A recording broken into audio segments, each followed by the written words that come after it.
Metz, November 1944. Patton did not stand when they brought him in. That was the first thing Anton Dunckern noticed, and more than anything else in that room, it sent something cold crawling down his spine. A general always stood when meeting another general. That was the rule. No written law was needed. It had been understood for centuries, from Napoleon to the present day. It meant, even if we stand on opposite sides, we are still men of the same rank. Patton did not stand. He sat behind a large desk under pale yellow light, his polished helmet resting to one side, the two stars on his uniform gleaming like cat eyes. At his belt rested two ivory-handled Colt revolvers, motionless, yet the way they sat there, not decorative, but like sleeping knives, said something on their own. Beside the desk, a white bull terrier sat staring directly at Dunckern, with a colder hostility than any guard in the room. Dunckern walked in with his back straight. He was 47 years old, an SS Major General, commander of the Metz sector for the past 4 months. His uniform, despite 2 days in captivity, despite sleeping on the floor of a brewery, despite the dirt smeared across his left shoulder, was still buttoned perfectly. He had spent 15 minutes that morning fixing himself up in front of a cracked mirror in the corner of his cell. Not out of vanity, because it was the only thing he still had control over. An American interpreter stood in the corner of the room. Young, nervous, black-rimmed glasses. Dunckern did not even look at the interpreter. He stared straight at Patton. "I demand to be treated according to the Geneva Convention," he said in German, his voice flat as ice. "I am a general officer. I have the right." Patton cut him off. Not in German, although Dunckern knew perfectly well that the American spoke the language fluently, like a native tongue. Patton turned to the interpreter and spoke in English, his voice strangely calm. "Tell him that in my position, I cannot lower myself to the point of interrogating him directly." The interpreter translated, his voice trembling slightly. Dunckern's expression did not change, but behind his gray eyes, something began to collapse. He had prepared himself for hostility, prepared for anger, even contempt. But he had not prepared for this, to be treated as though his very presence was not worth Patton opening his mouth. "And tell him this, as well," Patton continued, still looking elsewhere. "I've captured many German generals. This is the first one I've met who's dishonest about everything, even about the very organization he serves, because he surrendered instead of dying." The room fell completely silent after that. Not the comfortable kind of silence, the kind where a man can hear his own heartbeat. Dunckern opened his mouth. The words he had carefully prepared the night before, sharpened to preserve dignity, to defend honor, suddenly sounded dry and lifeless as rotten wood. He spoke about orders, about impossible circumstances, about doors blown apart and gun barrels pressed into his stomach. Patton let him finish, without interrupting. Then, for the first time since Dunckern entered the room, Patton looked him directly in the eyes, and through the interpreter, quietly spoke 3 words, as lightly as setting a sheet of paper onto a desk. "He is lying." Willie the dog let out a low growl. But this story does not begin in this room. It begins in Königsberg, a city Anton Dunckern remembered the way a man remembers the smell of first winter snow, and in the days when he still believed there were things in this world that could never collapse. Before the story continues, if this is your first time visiting WW2 Untold Vault, make sure to subscribe now. We tell the World War II stories that history textbooks never had enough room to tell, the deeply human moments from both sides of the front line. Now, let's return to the story. Königsberg, winter of 1921. Anton Dunckern was 14 years old then, and the thing he remembered most clearly about that evening was not his father's speech, a former cavalry officer with a wounded left leg from Verdun, but the way the man folded his newspaper. Slowly, precisely, every crease as straight as if it had been measured with a ruler. Outside the window, Königsberg was drowning in crisis. Germany had signed the Treaty of Versailles 2 years earlier. The currency was collapsing. Factories were shutting down. Men who had once commanded regiments now stood in bread lines. But inside that small room, beneath the warm yellow glow of an oil lamp, Anton's father folded his newspaper, as though the chaos outside had no right to cross the threshold of their home. "Order," his father said. Not to anyone in particular. He simply said it. It is the only thing left when everything else falls apart. Anton never forgot those words. He carried them with him his entire life, through military academy, through the early years of the new Reich, through the moment he signed his name onto the SS membership rolls in 1933. Not because he loved Adolf Hitler, not because he hated Jews with blind fury, but because, in those early years, the SS represented what his father had taught him, an order that could not be shaken, something that would remain standing when everything else collapsed. He believed in it. For many years, he believed honestly. 12 years later, in November 1944, Anton Dunckern sat inside a prison cell in Metz, trying to hold onto the image of his father folding that newspaper. But the image kept fading, replaced by artillery fire, by maps shrinking day after day, by the final telegrams from Berlin, no longer orders, just words that no longer meant anything. 6,000 kilometers away, another man was remembering something too. George Patton, summer of 1912, Stockholm. He was 26 years old and had just finished the fencing event at the Olympics. His score placed him fifth, not because he lacked skill. According to several judges, he had outperformed every opponent there. But during one thrust against a French competitor, the judges ruled that Patton's blade had passed through without landing a valid hit. Patton argued furiously. It could not have passed through because the blade had struck the target perfectly. No one listened. He finished fifth.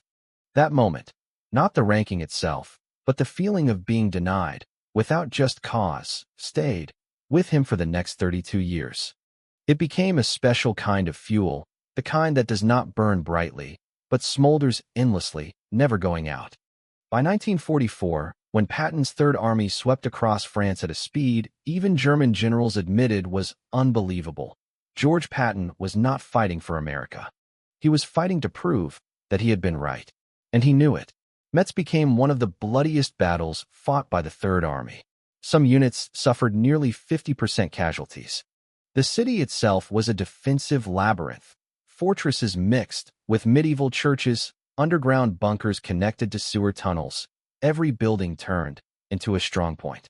But on the night of November 19th, American forces completed the encirclement.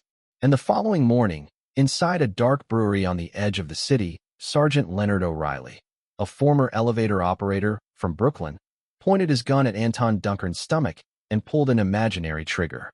Nothing more was needed. Dunckern raised his hands. The interrogation room was cold. Not cold because of the temperature, though November in Metz carried the kind of dampness that seeped into the bones. It was cold because of the kind of silence only rooms filled with power possess. Pale yellow light, the smell of old tobacco and leather, the sound of Willie's footsteps across the wooden floor. Anton Dunckern stood straight before Patton and began trying to control the situation. That was what he did best. Not fighting, although he had commanded thousands of men, but controlling space. 11 years in the SS had taught him that psychological warfare begins long before the first gunshot. It begins with the way you enter a room, the way you look at your opponent, the way you make silence serve you. He had read about Patton. He knew the man had a temper, knew he was prone to outbursts, knew that under pressure, Patton could lose control, slapping a soldier in Sicily, causing a scandal that nearly ended his career. Dunckern calculated that, if he remained calm, if he could provoke this American into anger first, then the balance would shift. A general who is angry is a general who is no longer in control. So he began speaking about the surrender. His voice was flat, technical, like a military report. He laid out the circumstances, the door blown open, gun barrels aimed at him, no other choice left, with the precision of a man describing battlefield terrain. No apology, no excuses, simply presenting the facts as he saw them. Patton let him finish. Then, he is lying. 3 words. Not loud. No gesture attached to them. Dunckern felt something crack inside him.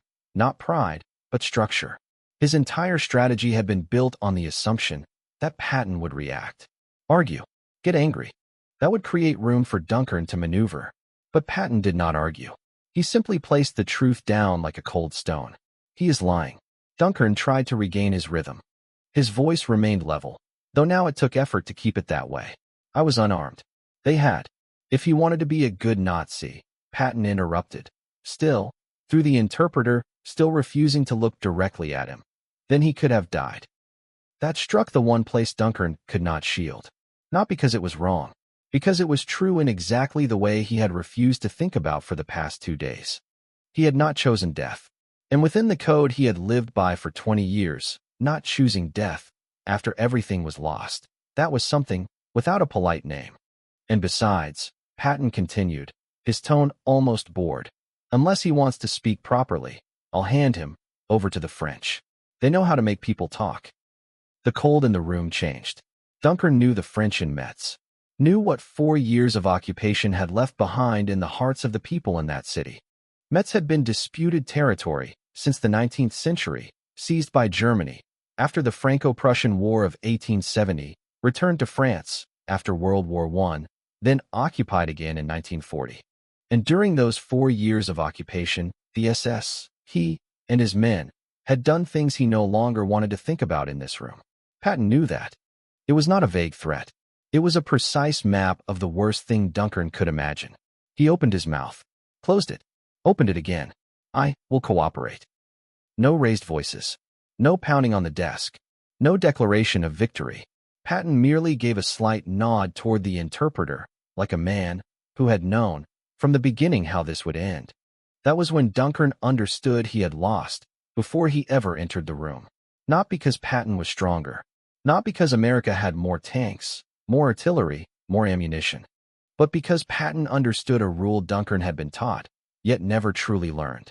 The man who controls the game is not the one who speaks the most. It is the one who decides what the rules of the game are. Patton decided that this was not a meeting between two equal generals. And from that moment on, it never was again.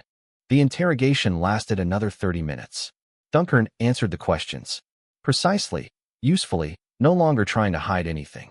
Outside the window, Metz was still burning in scattered clouds of smoke. And somewhere during those 30 minutes, Patton stood up to pour himself some water, not out of politeness, but because he needed to move, and in one brief moment no one noticed, he looked down at Anton Dunckern sitting there, and saw something he had not expected to see.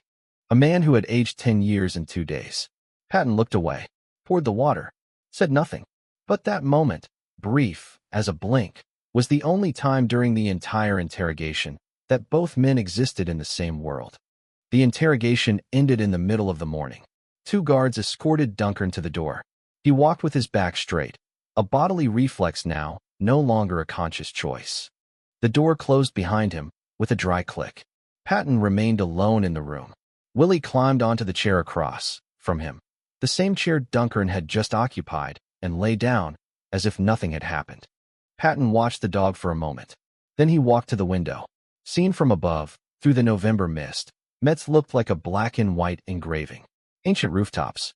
St. Etienne Cathedral with its twin towers still standing, strangely enough, after everything that had happened. Smoke still drifted from buildings, slowly burning out. Military trucks moved through the narrow streets. Patton pulled out a cigarette. He did not light it immediately. He simply held it in his hand. He thought about what he had just seen in Dunckern's eyes. Not an enemy. Not a criminal, though Patton was certain Dunckern was guilty and would eventually have to answer for what the SS had done in Metz. What he saw was a man trapped in the space between what he once believed and what was actually happening. Patton had seen that kind of man before. He knew that look. Sometimes he saw it in the mirror. He lit the cigarette. This was the sort of thing nobody wrote in their diary. That victory sometimes leaves behind a bitterness that cannot quite be explained. Across the city, in a storage yard being used as a temporary prison camp, Anton Dunckern sat on an empty ammunition crate and stared at his hands. 2 days earlier, those hands had signed orders, directed defenses, stamped reports bound for Berlin. Reports he knew were not entirely truthful, but reports written to match what the system wanted to hear, because that was how the system functioned. Now they were just hands. He thought about his daughter, Clara, 7 years old, in Munich with her mother. 3 weeks earlier, he had mailed her a postcard from Metz, a picture of the cathedral tower, with words written extra large, because she was learning to read. Daddy is well. Daddy misses you. Would the postcard reach her? Was Clara sleeping peacefully tonight? Outside the yard, An American soldier was whistling a tune Dunckern did not recognize. Light, almost cheerful. The soldier did not know, or did not care, that the prisoners inside could hear him. Dunckern listened to the melody for a long time. Then, for the first time in 2 days, he stopped trying to keep his back straight. He leaned forward, rested his elbows on his knees, and stared down at the cold concrete floor, while gray November light filtered through the gaps in the roof above him. He did not cry. He simply sat there. It was a moment no one witnessed, no one recorded, one that would never appear in any military archive. But it was more real than anything that had happened in the interrogation room. 2 days later, inside his field office, Patton signed the order transferring Dunckern to a high-ranking POW camp in the rear lines. His aide placed the document on the desk and waited. Patton skimmed through it, signed his name, then paused for 1 second. Only one, staring at the name Anton Dunckern written on the paper. "Does he have a family?" he asked. The aide checked the file. "Yes, General. A wife and 1 daughter in Munich." Patton nodded, pushed the paper back, added a note to the file that he cooperated. It may help him later. It was not kindness. Patton was not a man known for kindness in the ordinary sense. It was the decision of a man who understood that the war would eventually end, that there would be trials, and that cooperation carried value worth recording. But maybe, just maybe, it was because he remembered that brief moment by the window when he saw something he had not wanted to see. No one can say for certain. Patton never explained it, and that is what makes the moment more memorable than any speech ever could. April 1945, 5 months after Metz. Anton Dunckern sat in a small room inside a prisoner-of-war camp in southern France, listening to a young guard talk about the day Germany surrendered. May 8, 1945. The guard, a smiling kid from Louisiana with bright white teeth, spoke in English that Dunckern could understand well enough. Berlin had fallen. Hitler was dead. The Thousand-Year Reich had ended after 12 years. Dunckern said nothing. The boy from Louisiana waited for a reaction, then walked away, because he had other things to do. And Dunckern remained there alone, facing a window that overlooked French fields beginning to turn green beneath the May sunlight. He thought about his father in Königsberg, about the newspaper folded into perfect lines, about the sentence he had carried with him his entire life. Order is the only thing left when everything else falls apart. But that order had collapsed too. What was left now? In 1947, Anton Dunckern was brought before a denazification court in Germany. Inside his file was a short note from the November 1944 interrogation. Cooperated with American authorities. Provided valuable information regarding regional defenses. That note helped him. He was not sentenced to death. 8 years in prison. In 1955, he was released and moved to a small town in West Germany, where he taught law at a provincial high school. No one knew who he had once been. Or perhaps they knew, and simply did not ask. That happened often in Germany during those years. His daughter Clara visited him in the summer of 1956. She was 19 now, blonde like her mother, gray-eyed like her father. They spent most of dinner in silence. Then, in the middle of the meal, Clara placed an old piece of paper on the table. The postcard from Metz. The cathedral tower printed on the front. Her father's large handwriting across the back. "Daddy is well. Daddy misses you." The postcard had arrived. Dunckern stared at his own handwriting, the handwriting of another man, from another world, for a very long time. George Patton did not live to see any of it. On December 9, 1945, in Mannheim, 7 months after the war ended, Patton's car collided with a military truck. He suffered a spinal injury. 12 days later, on December 21st, he died in a hospital in Heidelberg. Not in battle, not on a battlefield. Inside a car on an ordinary road, in a Europe just beginning to clear away the ashes. One of the final lines in his journal, written weeks before the accident, read, "I have accomplished what I was born to do." Maybe he had, but maybe, just maybe, he also remembered that moment at the window in Metz, and what he saw in the eyes of a collapsing German general. And perhaps he wondered whether victory and loss can ever truly be separated when examined closely enough. 2 sides of a war. 2 men. 1 cold room in Metz. One man walked out of that room with all the power. The other walked out of that room still alive. And the question history never answers cleanly. In the years that followed, which one of them slept better at night? If this story touched something in you, leave your thoughts in the comments below. Every comment helps this story reach one more person. And if you want to hear more stories like this, the real human moments of World War II, from both sides of the front line, subscribe to WW2 Untold Vault. We do not tell history. We tell stories about people.